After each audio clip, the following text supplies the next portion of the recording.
everybody, I'm the Lake District Mermaid. It's lovely to see you on this glorious day. I don't know if you can see, but just out of frame is my little mercat. Hey Jam Jam, you coming down? She's just resting there for now.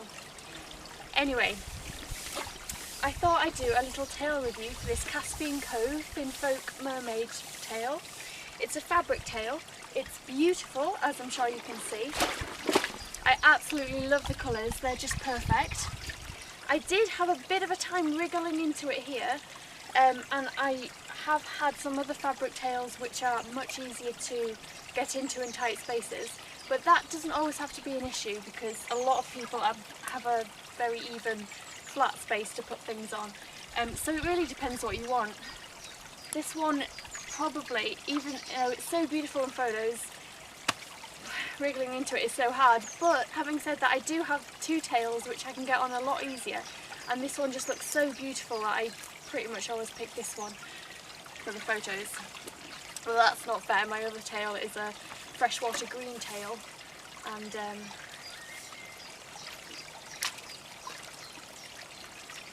that's for different kind of events.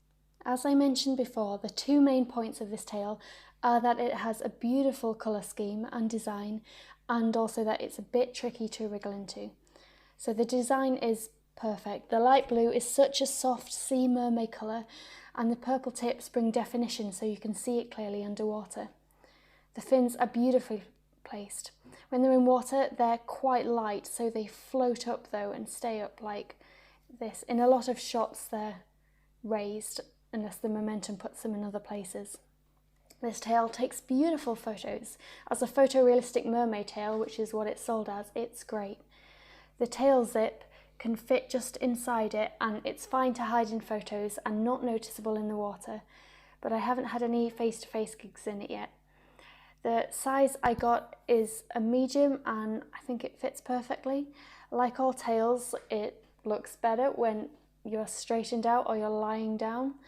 You might want to hide your belly sometimes with a scarf, but you know, folds are perfectly natural, so it doesn't really need it.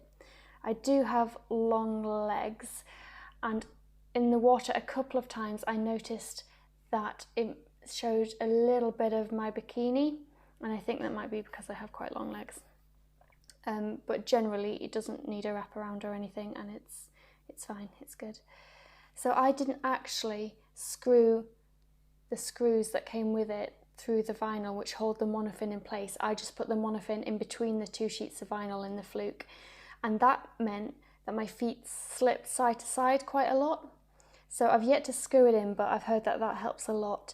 It is very heavy to move the fluke around on land, and a bit of flapping around is all I can manage myself. This is also not helped by feet slipping side to side, so really I should get those screws in because I'm sure it would help. I'm using it with a thinnest foil monofin. Using it with a stiffer one might also be better. I've heard that it is, but I haven't tried it. As far as drag and drainage goes, my main encumberment was my monofin slipping around inside, and it was hard to generate speed or get the advantage of a monofin without it screwed in. There are drainage holes, and when I lifted the tail up on land and it was filled with water, it was draining quite slowly, so I just tipped the water out of the zip hole.